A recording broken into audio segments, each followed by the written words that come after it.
about perimeter, area, and volume. And these are subjects out of geometry. And before we get too far into the lesson here, I would like to try to explain what these things mean a little bit, these words.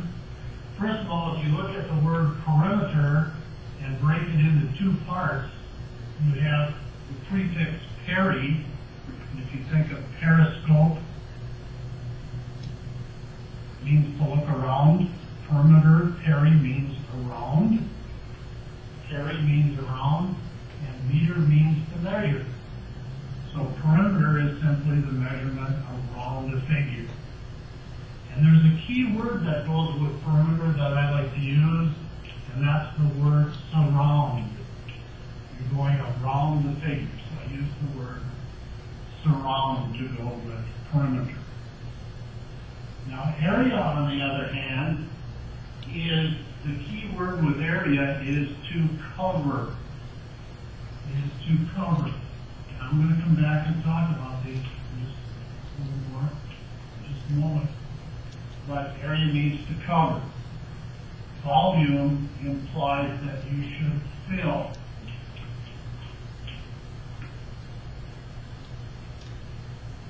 Okay, now let's look at the key words. What are you going to surround a geometric figure with? Let's look at a rectangle, for instance. We need to get around that rectangle. What should we surround it with? Well, the answer to that is you surround it with segments. And you can start one of the segments here, and then you just lay that same size segment all the way around the outside of that figure, and then you count the segments. So in this particular case, the perimeter would be 1, 2, 3, 4, 5, 6, 7, 8, 9, 10, 11, 12 of those segments. Now, you also have to make another choice here. How big are the segments? Well, some of the segments will be only 1 inch. Some of the segments may be 1 centimeter.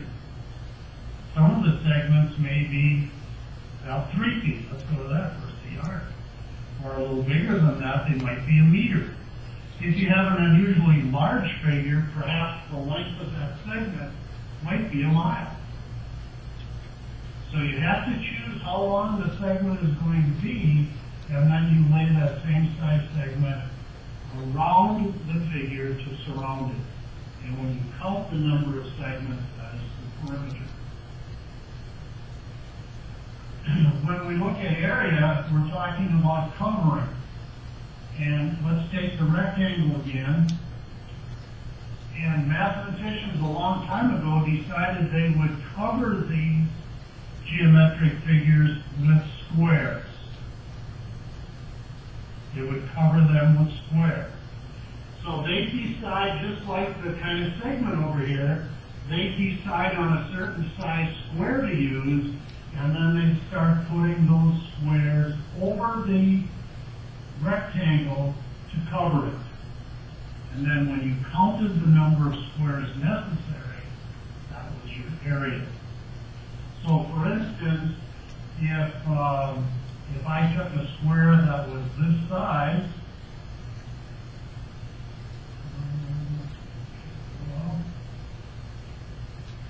you have to presume something here, those are all supposed to be the same size. Then the area of this would be 1, 2, 3, 4, 5, 6, 7, 8. Just count the squares. Now we're going to find later on that there's formulas that will help us count these things. We don't have to physically go through and count them one by one. We will be able to have a formula that tells us how many squares or segments there should be. When we talk about volume, that applies to a 3-dimensional figure.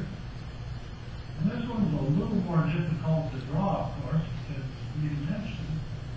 But we're going to fill that figure. And what do you think we might fill it with?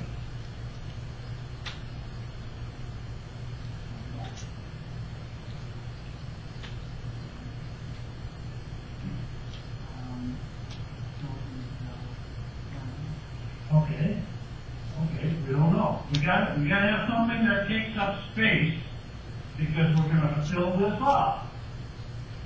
And if we just think a little bit of geometry, we're doing this with segments, we're doing this with squares, our next step might be what? There you go, good for you, perfect. Fill it with cubes. So you decide what size cube you want, and then you just start packing them in there, layer by layer by layer. And if you count those cubes, the number of them that you use is the volume.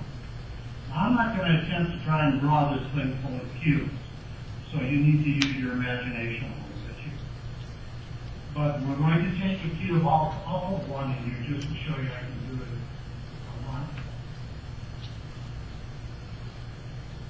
There's a cube down in the corner, and we would just fill up that first layer and then have another layer and so on until we're right up to the top and it's now full. We filled it, and the number of cubes in there is the volume.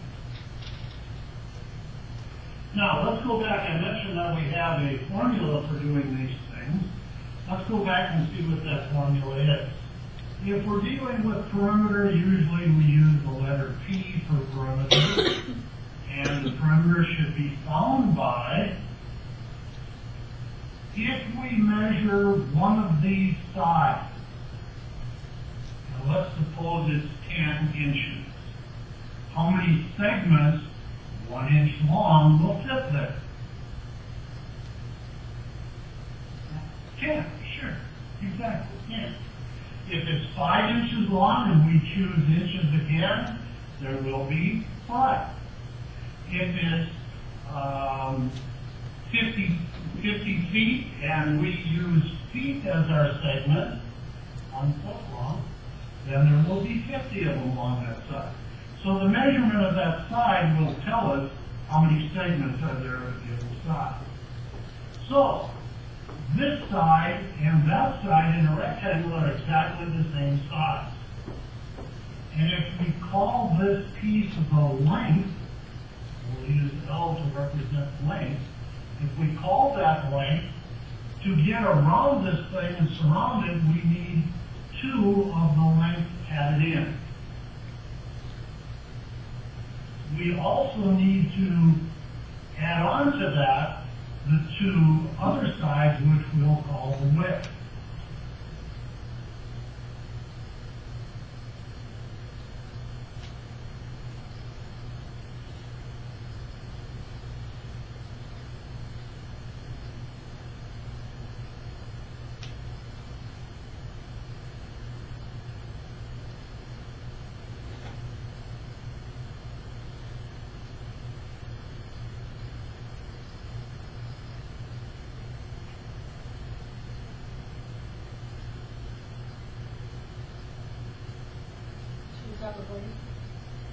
Taking 2.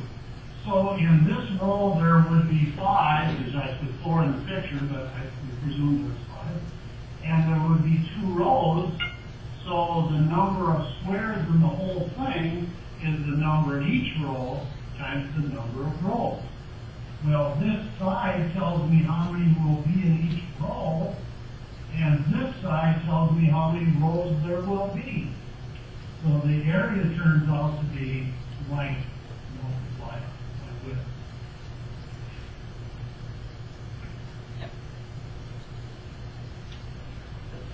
For volume, if this side was 5 inches, if it were 5 inches, how many cubes 1 inch on the side would fit along that side? 5. If it were 2 inches wide, so I could put another square in there, or another cube in there like that, how many cubes wide would it be? 2.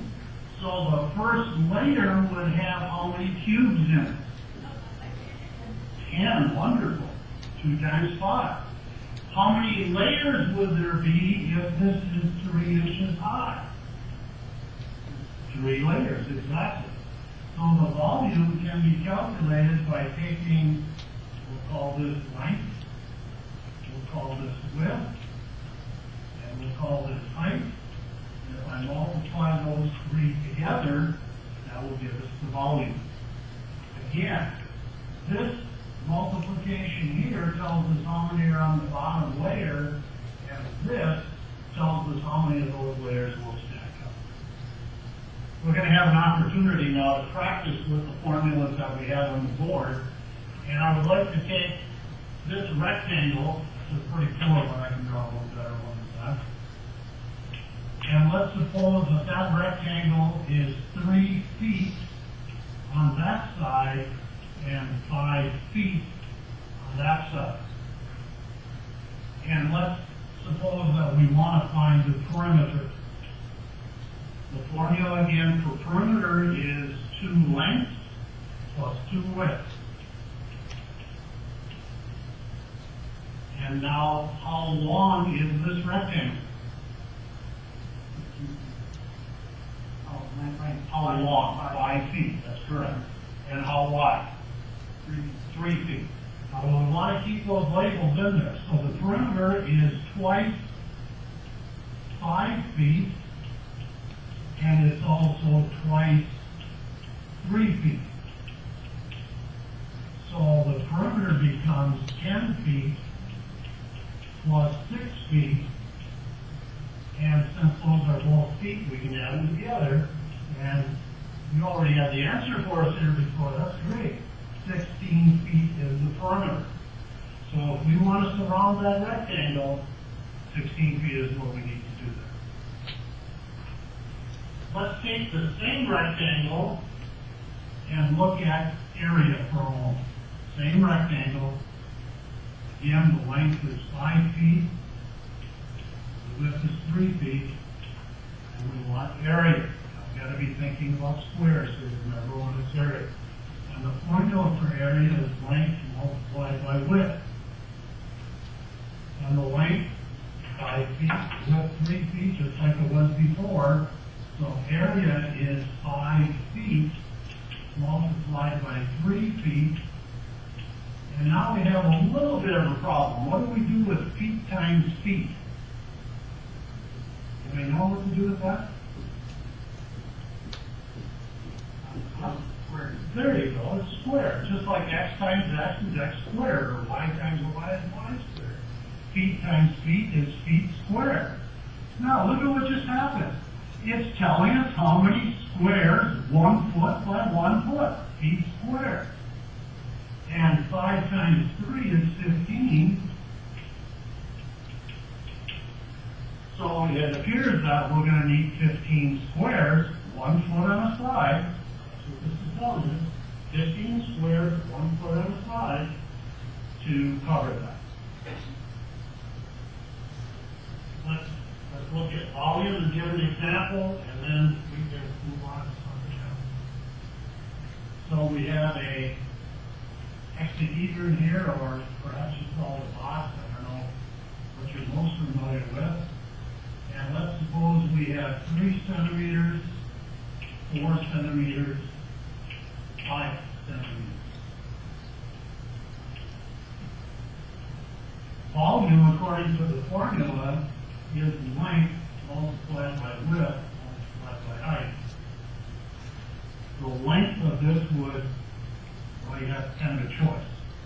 Either 5 centimeters or 3 centimeters. The width would be the other one of those. And the height would be 4 centimeters. That's correct. You want to include the centimeters. That's important when we do it.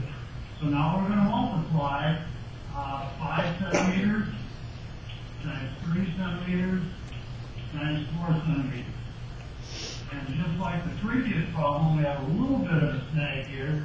Centimeters, centimeters, centimeters becomes cubic centimeters, or centimeters cubed. So there's the hint that we're talking about volume because it's cubed. And the number is 15 times 4, 60.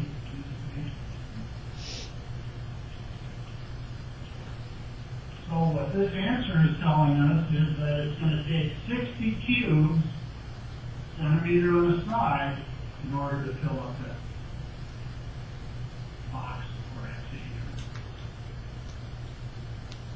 Okay.